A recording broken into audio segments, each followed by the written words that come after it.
দেখেন এখানে অনেকগুলো ডিম নষ্ট হয়ে গেছে, আর এখান থেকে কিছু বাচ্চা ডিমের মাঝখান থেকে মারা গেছে গাইজ, যে ডিমের অর্ধেক বাইর হয়ে মারা গেছে।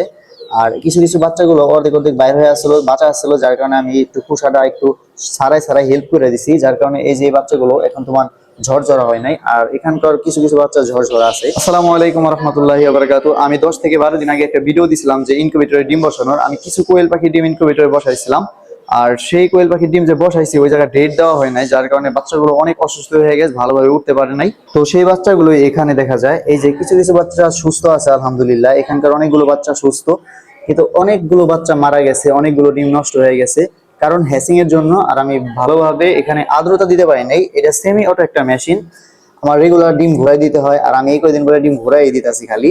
আর হ্যাসিং এর 4 দিন আগে নাকি ডিম ঘুরাই দেওয়া লাগে না, আর যার কারণে এই এতগুলো ডিম থেকে বাচ্চা উঠে নাই। তারপরে আমি অনেকগুলোকে হেল্প করে ছুটাই ছুটাই দিছি, বাচ্চা বের হয়েছে। আগে আমি 2 থেকে 3 বার ইনকিউবেটরে বাচ্চা উঠাইছি, কিন্তু তারপরেও এতগুলো বাচ্চা মারা যায় নাই।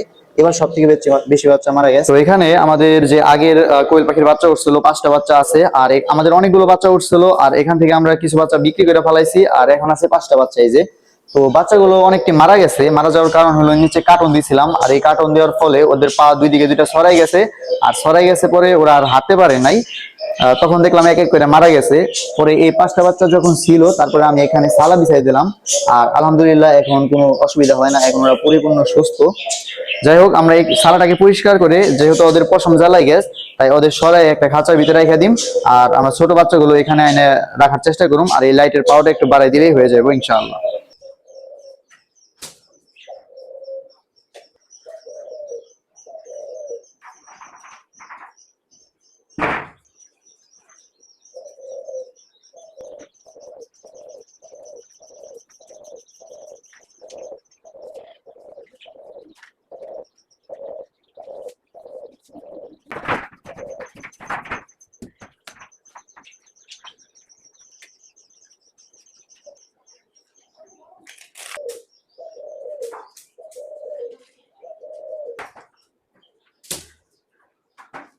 এখন আমাদের পুরাতন যে বাচ্চাগুলো আছে এই বাচ্চাগুলোকে আমরা খানা দিয়ে দিই।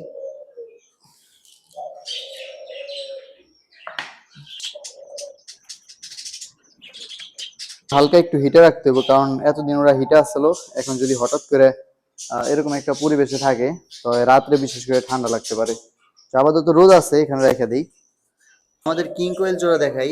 এই যে কিং কোয়েল জোড়া, এটা প্রথম আনার পরে ওই ডিম পায়ের ওম বসতেছে, ওই যে ওম বসে রয়েছে দেখায়। তো ওদের যখন বাচ্চা হয় তখন এই যে নেটের ফাঁকা দিয়ে বাইর হয়ে যায়, বাইর হয়ে মরে যায়, তারপরে নিচে পড়ে যায় এই যে ফাঁকা দিয়ে। তো ওদের জন্য আলাদা একটা সেট আপ বানার লাগবে, জানি ওদের দিকে আমরা মানে ওরা নিজেরা নিজেরা পারে বাচ্চা উঠাই পারে। আর ওরা ওদের যে 4টা রাখছে একসাথে, ওরা এখন তোমার ডিমই পারছে, কখনো বসে নাই। যাই হোক, আলহামদুলিল্লাহ আমরা এই পেয়ার দিয়ে বসানোর চেষ্টা করব। আর যদি এই পেয়ার দিয়ে হয় কখনো, তাহলে চেষ্টা করে দেখবো একবার।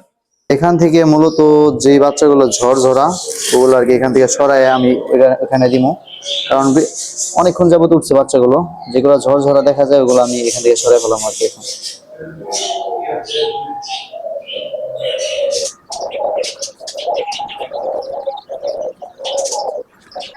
তো এই খানাগুলো যেহেতু ভাঙ্গা হয় নাই, পরিপূর্ণ খাইতে পারবো না। তারপর দেখেন এই যে খাইতেছে, দেখেন কেবল ফুটলো, তারপর এখন খাওয়া শুরু করে দিচ্ছে আলহামদুলিল্লাহ। এই খানাগুলো ওদের ব্লেন্ডার দিয়ে গুঁড়ো করে দিলে ওরা ভালোভাবে সম্পূর্ণ খানা খাইয়ে ফেলে পারে। আর যদি নর্মাল ভাবে দেওয়া হয় তারপরে ভালোভাবে খাইতে পারে না। তো একটু পরে আমি ওদের ব্লেন্ডার করে আলাদাভাবে দেওয়ার চেষ্টা করব। তো নর্মাল ভাবে প্রথম হিসেবে আমি এই কটা খানা দিলাম।